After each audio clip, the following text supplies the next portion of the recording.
à tous. Bon, alors cette semaine, moi je me trouve dans la bergerie. Cette semaine, pas de gros chantiers, pas de grands travaux, étant donné qu'on a eu pas mal de pluie, j'étais pas mal en rendez-vous. Bureau aussi, donc pas de gros chantiers cette semaine. Hormis un petit peu de tri dans les moutons, on a séparé les brebis qui étaient agnelées, qu'on a mis dans un parc au bout avec le parc agneau qui est ouvert, je vais vous faire voir après. Et dans le premier parc ici, pour surveillance facilitée, dès qu'on arrive, on les voit tout de suite, les brebis qui restent agnelées du lot d'hiver. Et puis ici à côté, toujours pareil, le deuxième lot, agnelage de printemps. Et on a créé un nouveau parc là-bas pour mettre les brebis qui n'étaient pas pleines du lot d'avant et quelques brebis qui avaient avorté malheureusement et qu'on a mis à la paille avant de repartir au bélier dans un mois ou deux. Voilà, et je vais vous faire voir ça. Alors on va escalader un peu tout ça.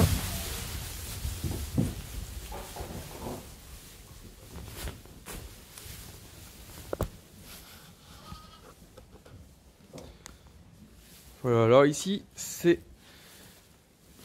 sont les brebis qui nous restent à agneler dans le mois qui arrive, un mois 6 semaines. Voilà, il en reste pile poil 30. Voilà, ça a agnelé pour les plus avancés. Il y en a quelques-unes pour fin janvier, une majorité pour février et les plus tardives, je pense, pour début mars. Voilà, donc ça ici, ce sont 30 brebis qui restent à agneler du premier lot d'hiver. Ensuite ici à côté, voilà, elles mangent en rubanage. On a nos agneaux là-bas. Sont les brebis, toutes les brebis agnelées, avec les agneaux bouclés qui sont libérés. Bon, les agnelages ça se calme, on en a eu un coup de temps en temps, mais c'est vraiment calme. Voilà, comme vous pouvez voir, ça galope, ça s'éclate, ça a de la place, tout va pour le mieux. Bon, on leur fait un trait de couleur, bleu ou vert pour celles qui sont agnelées, et rouge pour celles que je ne pense pas garder, qui sont agnelées mais que je ne pense pas garder. Voilà. Alors, on va aller voir un petit peu nos agneaux.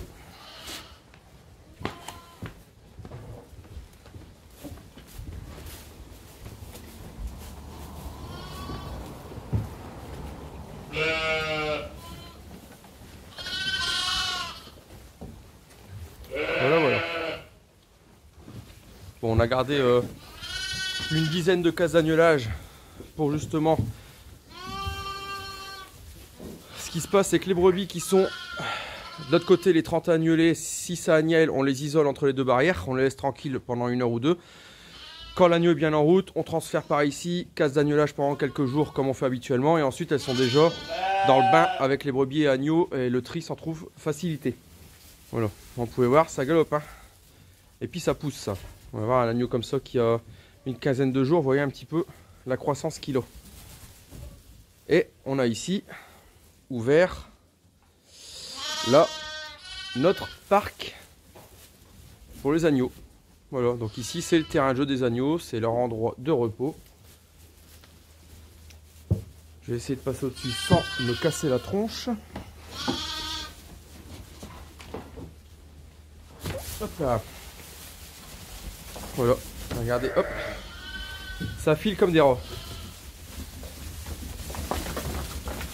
Et au bout de notre parc à agneaux, un nourrisseur. Voilà, et ça commence à déjà bien manger.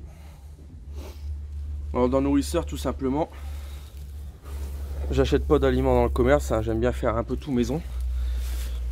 Et bah, c'est tout simplement de l'avoine mélangée avec du tourteau de colza.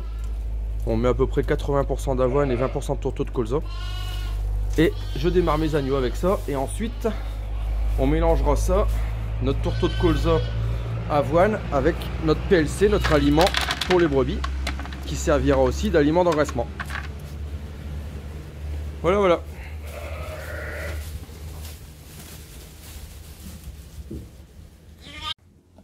Bon, rien de plus sur les moutons, c'est juste pour faire un petit retour sur l'avancée des choses des agnelages, et puis un petit peu comment ça se passait là courant janvier. Donc bon, bah, vous voyez, il y a une quarantaine, 44 je crois brebis qui sont agnelées. Il en reste 30 dans le parc là-bas à agneler d'ici à peu près un mois 6 semaines. Et ensuite dans le deuxième lot là-bas sur le côté, il y en a à peu près 25. On va peut-être voir un petit peu. Je sais pas si on les verra. Voilà, dans le parc, tout au bout, il y a à peu près 25 pour annulage de printemps. Ça prend en relais mars, avril, mai pour les dernières.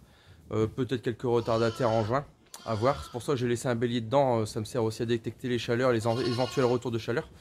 Le parc du milieu, là, ici, 5-6 brebis qui n'ont pas d'agneaux, des choses comme ça, que je vais remettre au bélier un petit peu plus tard. Et ici, la fin des agneaux, engraissement des agneaux 2020.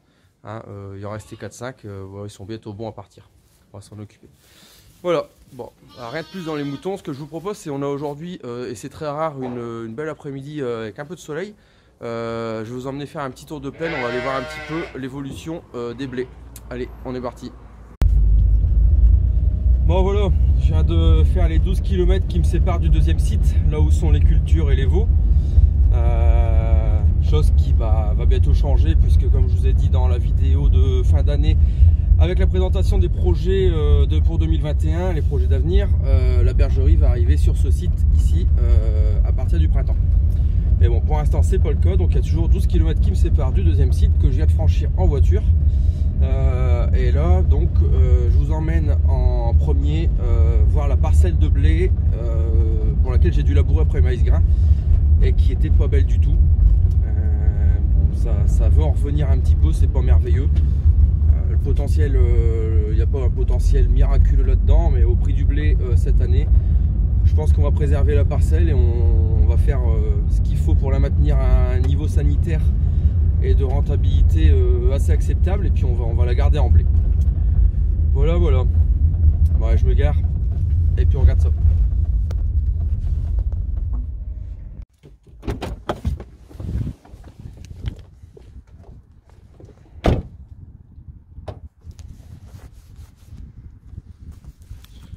Bon alors voilà. Alors, comme vous pouvez le voir, on a encore pris depuis le début de l'année à peu près 200 mm de flotte. Voilà un petit peu ce que ça donne. Bon là on est sur le plan en haut, on est dans un limon battant avec un petit peu de cailloux. Alors, regardez un petit peu ce que ça donne. Et je sais pas si vous vous souvenez, au semis, j'avais fait des mottes de terre de la taille plus grosse que mon poing. La taille, comme on dit par chez nous, d'un bol à déjeuner, mais voilà un petit peu ce que ça donne. C'est catastrophique, mais il y a du blé. Regardez un petit peu, il n'y a pas foule. J'ai semé à 380 grains mètre carré. Je pense que j'ai perdu entre 100 et 150 grains mètre carré, mais quand on regarde comme ça, ben, il y a du blé quand même. Donc on va le préserver, on va le garder, et puis on va s'en occuper comme il faut au printemps, en ferti, en phyto. On va faire tout ce qu'il faut pour l'aider à se développer. Et puis au prix de la céréale cette année, hein, quand on voit qu'il y a des contrats qui sont passés à plus de 180 € tonne, bah, je me dis que même si on fait 80 quintaux, et ben, ce sera pas si mal. On va viser cet objectif là.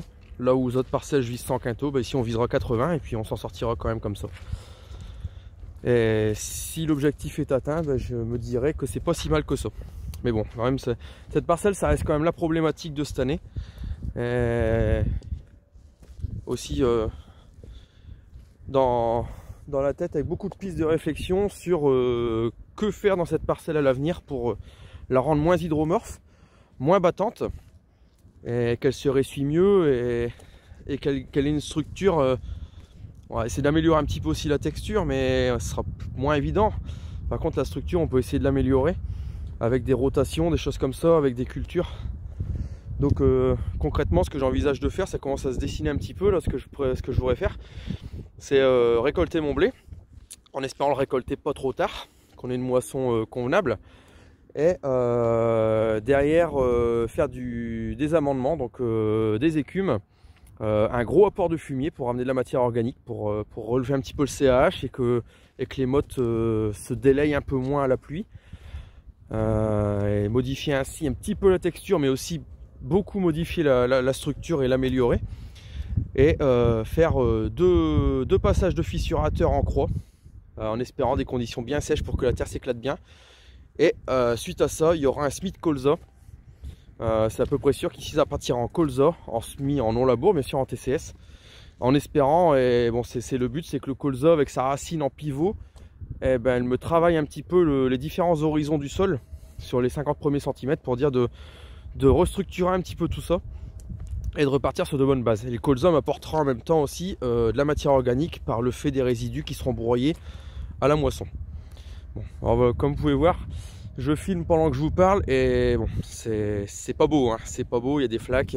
Bon, faut savoir que chaque flaque, c'est du blé qui a pourri ou qui est en train de pourrir. Bon, toute cette zone ici, tout le haut, c'est vraiment pas beau. Par contre, quand on s'approche un petit peu plus, bah voilà, vous voyez, il y a du blé quand même.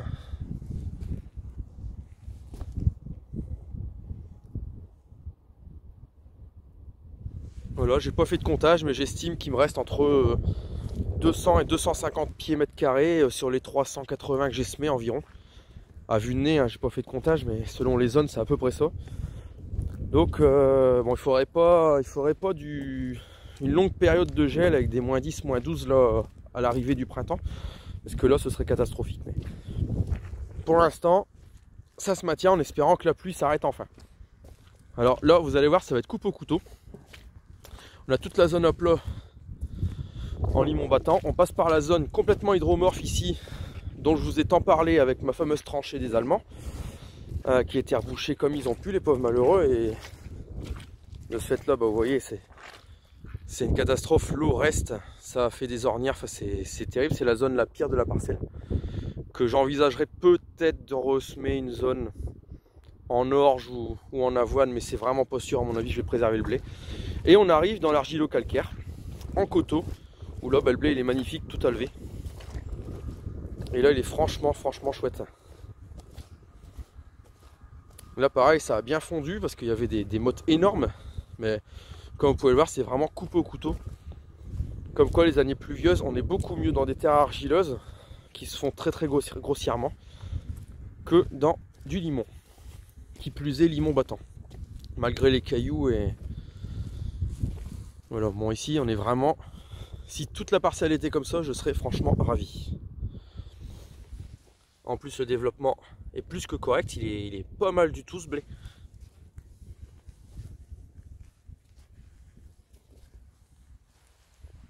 Là on est vraiment, mais bon, l'argilo-calcaire ça réussit un peu plus vite, et puis c'est pas battant, hein. Maintenant je vais vous faire voir une petite chose. Mon voisin de parcelle, qui lui aussi est en TCS depuis quelques années sur cette parcelle avec la même texture que moi, il est en argilo-calcaire et encore plus argile sur le haut que moi, c'est limon battant, lui c'est plus limon argileux, mais de plus en plus argileux. Et lui est en maïs en silage, récolté plutôt un mois plus tôt que moi mon maïs grain, environ 3 semaines avant.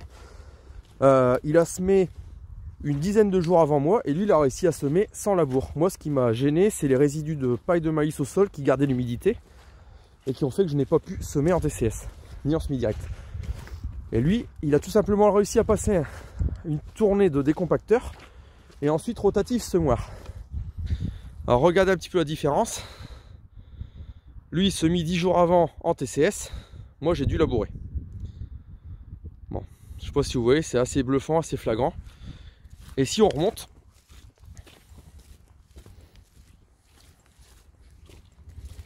là-haut, c'est encore plus flagrant.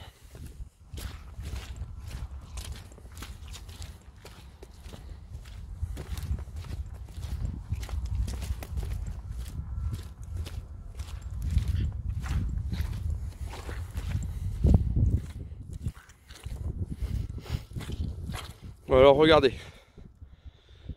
Lui donc TCS, décompacteur rotatif et semoir, un travail qui était convenable, mais il fallait pas, c'était vraiment à la limite.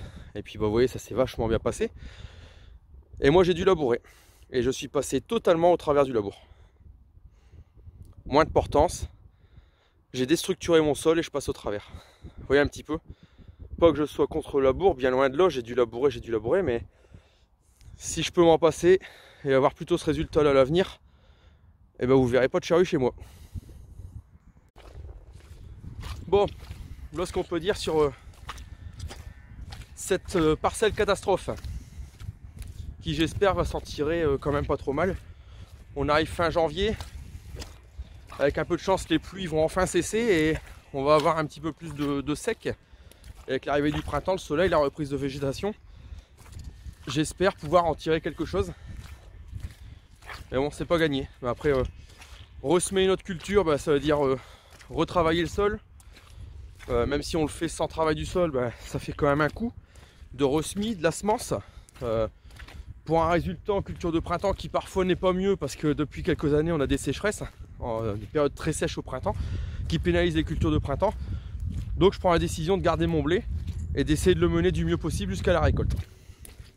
Allez, je vous emmène voir l'autre parcelle de blé, le parcelle de blé d'Extase. Précédent maïs grain aussi, qui là n'avait pas été labouré. Et puis ensuite je vous emmènerai voir la parcelle d'engrais vert, je vous en dirai un petit peu plus sur cette nouvelle culture dont je vous parle dans le titre.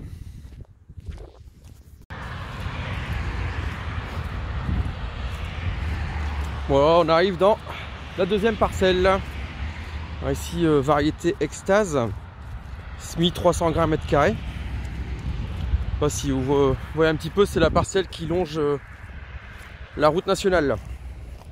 Voilà, alors ici, magnifique blé, hein, en plein talage, superbe implantation, fallait même pas plus de grains mètre carré.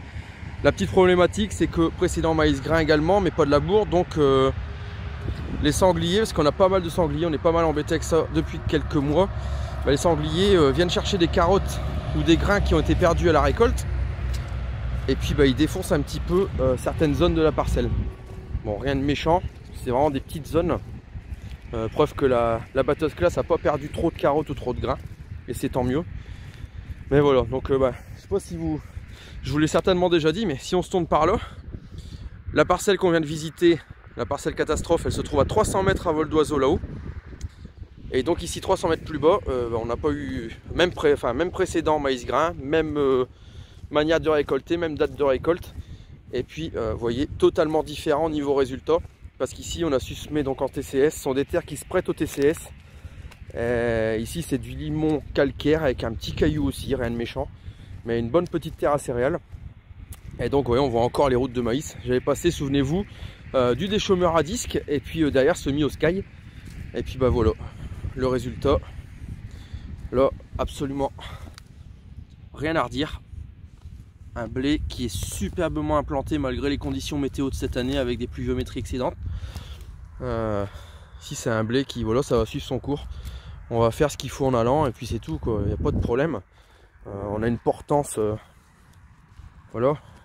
Et là on est fin janvier, on peut passer les engrais à partir du 15 février. Bon, on pourra passer au bout de 2 jours sans pluie, on pourra passer les engrais sans problème dans cette parcelle.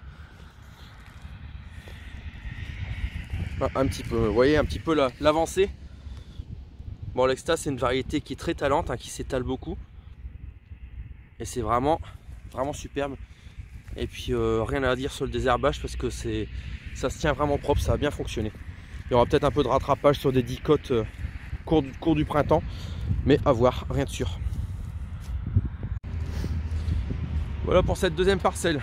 Bon, on va laisser de côté la troisième parcelle de blé sur blé avec une interculture de moutarde blanche. Je ne sais pas si vous vous souvenez que je vous en ai parlé, qui est dans le même état qu'ici la parcelle d'Extase, qui avait été semée donc en TCS, coup de déchômeur pour dézinguer la moutarde et puis semis dans la foulée au sky, à 270 grammes mètre carré, variété ultime. J'aurai pas le temps de vous la montrer aujourd'hui, on ira la voir un petit peu plus tard en saison, mais elle est dans le même état qu'ici, elle débute son talage et les 270 grains étaient largement suffisants dans cette parcelle de limon profond où ça se passe très bien et elle est très propre également. Mais ce que je voudrais vous emmener voir, c'est les parcelles autour du bâtiment Vaux, où là j'ai pris ma décision concernant l'assolement de printemps parce que c'était encore un petit peu flou et je vais vous en dire un petit peu plus. Allez, on se rejoint là-bas. Voilà, quelques minutes, quelques centaines de mètres en voiture et on se trouve déjà sur le site du bâtiment, sur les dernières parcelles que je voudrais vous montrer. J'ai l'avantage, j'ai pas une grande culture, mais j'ai l'avantage que ce soit relativement groupé quand même.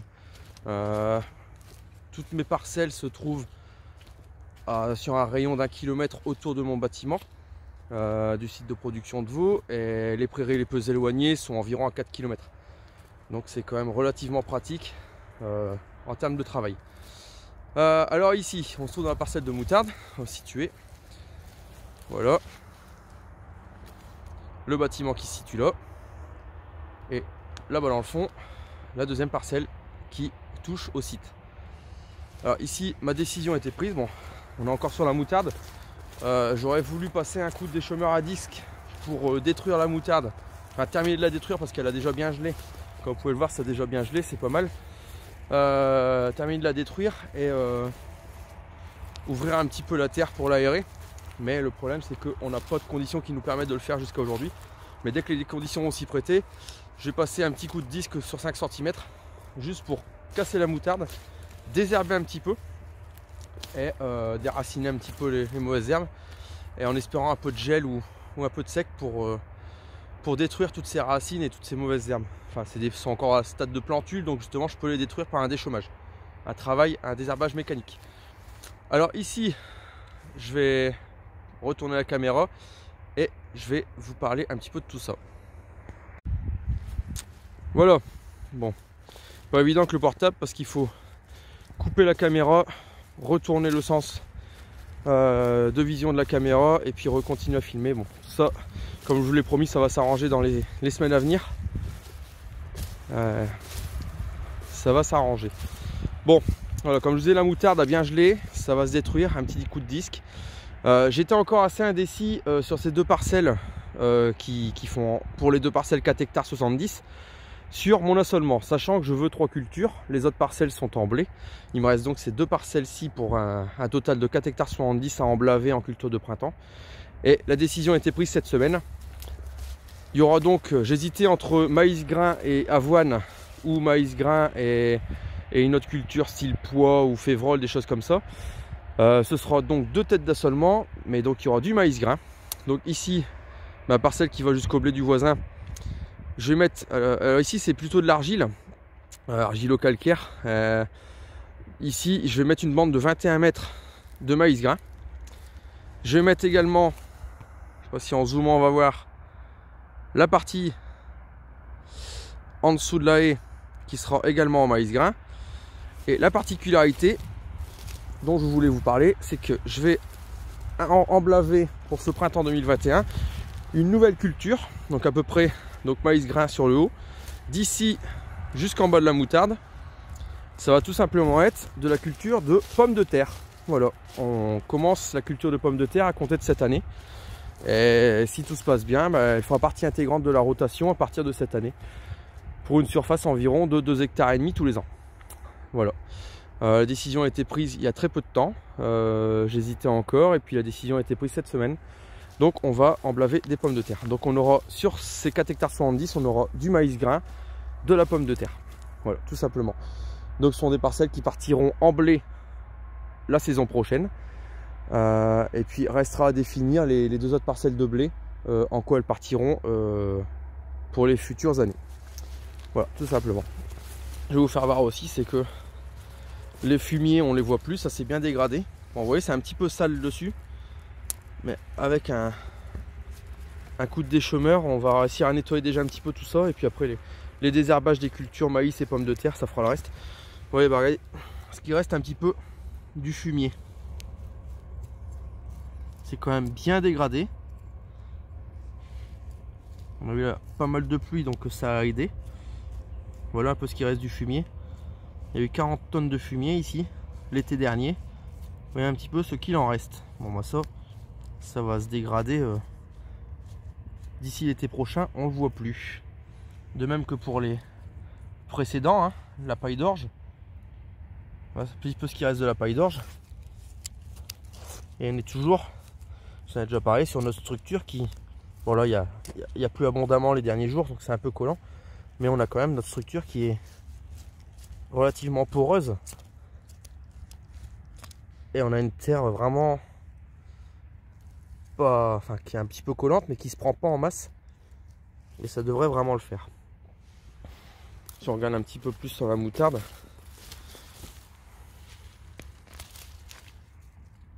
voilà, la moutarde qui a quand même bien travaillé, vous pouvez le voir.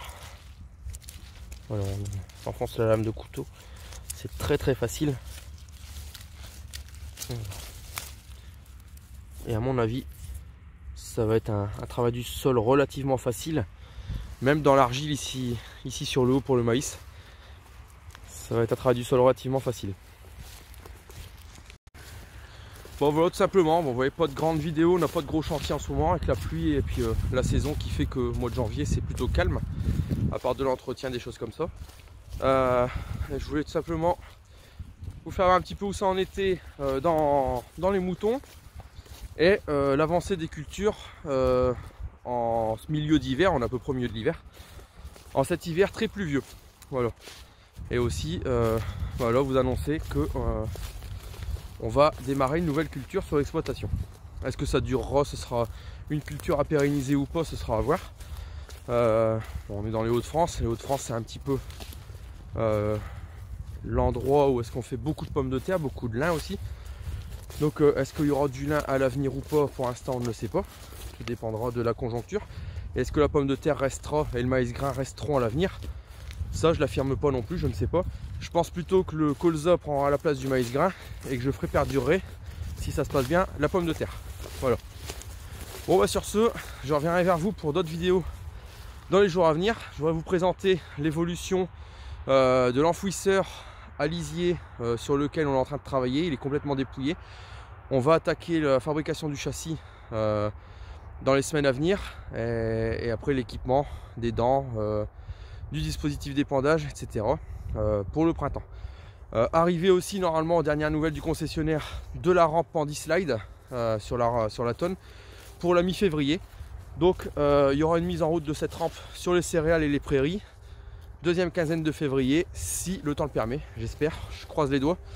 Parce que ce serait vraiment chouette de pouvoir épandre les lisiers sur les cultures en début de printemps et non pas au mois de mars, parce qu'après ça fait trop tard. Donc on croise vraiment les doigts pour avoir une belle période fin février et pouvoir mettre en route tout ça. Et je vous ferai des retours là-dessus. Aussi prochainement une petite vidéo tour de ferme, mais sur tout le matériel cette fois-ci, comme je vous l'ai promis. Ça va arriver dans les semaines à venir. Voilà. Bon, sur ce, moi je vais m'occuper un petit peu là-bas dedans et puis je vous dis à une prochaine. Allez, salut!